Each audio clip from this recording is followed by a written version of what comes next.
recrutement. Voilà, Monsieur le Président. Merci. Donc on va passer aux orateurs de groupe. Donc 2 minutes et réponse 2 minutes. Mathieu Lefebvre. Merci Monsieur le Président. Merci Monsieur le Ministre pour cette présentation. À mon tour également de redire à quel point l'accusation d'insincérité jette, je trouve, le discrédit non seulement sur le pouvoir politique qui aurait délibérément menti à la représentation nationale, mais aussi sur vos équipes et sur l'ensemble de l'administration sous votre autorité, Monsieur le Ministre, qui a bien d'autres choses à faire que de mentir délibérément à la représentation nationale.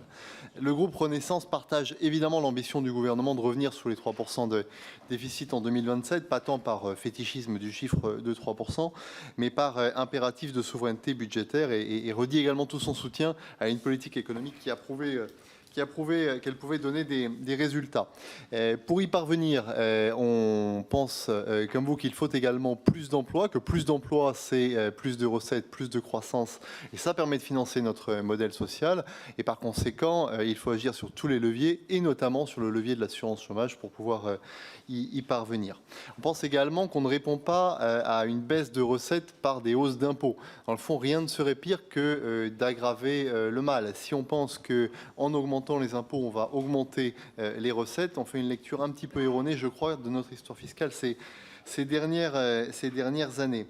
Alors moi j'ai une question sur les transferts de TVA qui ont servi notamment pour les baisses d'impôts, les suppressions d'impôts ces années passées. Est-ce que vous envisagez, Monsieur le Ministre, d'élargir la norme de dépenses du budget de l'État à la TVA pour peut-être en limiter les effets et éviter l'éparpillement de cette ressource fiscale, ou bien peut-être est-ce que vous envisagez de modifier la compensation des éventuelles nouvelles suppressions d'impôts par d'autres impôts au-delà de la TVA? Et j'ai une question également sur le scénario de taux associé à la charge d'intérêt de la dette. Est-ce que vous maintenez celui qui figurait dans la loi de programmation, compte tenu à la fois de l'effet volume et de l'effet taux ces dernières années? Monsieur le Ministre. Merci Monsieur le Président. Avec votre autorisation, je voudrais compléter ma réponse au rapporteur général parce que j'ai réalisé que je n'avais pas répondu à 2 de ces questions et puis je répondrai tout de suite à Mathieu Lefebvre sur la crime. Le rapporteur général a raison de souligner le fait que ça n'a pas apporté du tout la recette qui était attendue et qu'on a constaté une moindre recette de plusieurs milliards d'euros. Que dans l'analyse qui est la nôtre, il y a, comme vous l'évoquiez, la baisse des prix de l'énergie qui ont modifié les hypothèses initiales et qui expliquent une partie du plus faible rendement.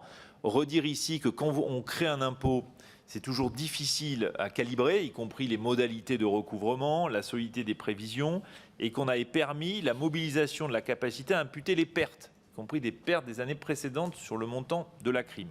Et pour 2024, nous pourrions envisager d'aménager la faculté à imputer les pertes pour augmenter le rendement, mais je renvoie au travail qui est conduit d'ailleurs avec vous et d'autres députés pour faire évoluer le dispositif. Nous y sommes à la fois favorables, nous l'avons dit, et à votre disposition si vous souhaitez instruire plusieurs scénarios sur la base de l'expérience qui est la nôtre.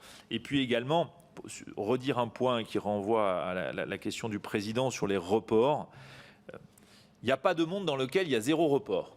Disons-le, d'abord, la loi organique le prévoit. Il n'y a pas de, là encore, comme je vois bien qu'on essaie de faire dire des choses, des certaines de pratiques qui sont parfaitement légales et conformes à la loi organique. Oui, il faut les baisser, monsieur le rapporteur général. Il y a des reports, par exemple, vous savez, qui sont parfaitement de droit. Les fonds de concours, c'est des reports automatiques. Donc aujourd'hui, il y a des reports, il y a un montant minimum de reports qui est incompressible. En revanche, monsieur le rapporteur général, vous avez raison qu'il faut pouvoir les réduire progressivement, même si, comme je le disais, nous avons été très impactés, notamment par la poursuite des effets crise. Oui, s'agissant des questions de Mathieu Lefebvre, notamment sur la TVA, moi je pense que vous posez une vraie question. Surtout dans le rapport avec les collectivités territoriales qui bénéficient notamment de la TVA et qui seraient par ailleurs, c'est une demande des collectivités d'avoir une vision plus complète, plus exhaustive de l'ensemble de leurs ressources, de donner de la visibilité sur les ressources dont elles disposent, y compris des ressources qui sont de nature fiscale, pour qu'on ait une vision complète des concours financiers. Et c'est un peu dans ce cadre-là Donc il me semble qu'on pourrait poursuivre ce travail tel que vous l'esquissez. Et donc je trouve que c'est une idée intéressante que nous pourrions creuser. S'agissant du scénario de taux qui est sous-jacent au programme de stabilité, je rappelle les hypothèses qui sont les nôtres, que vous pourrez retrouver dans le programme de stabilité. Pour les taux courts, notamment les taux à moins de 3 mois, on est à 3,25 en 2024 et 3% de 2025 à 2027. S'agissant des taux longs, notamment pour les OAT 10 ans, on les a mis à jour depuis la LPFP.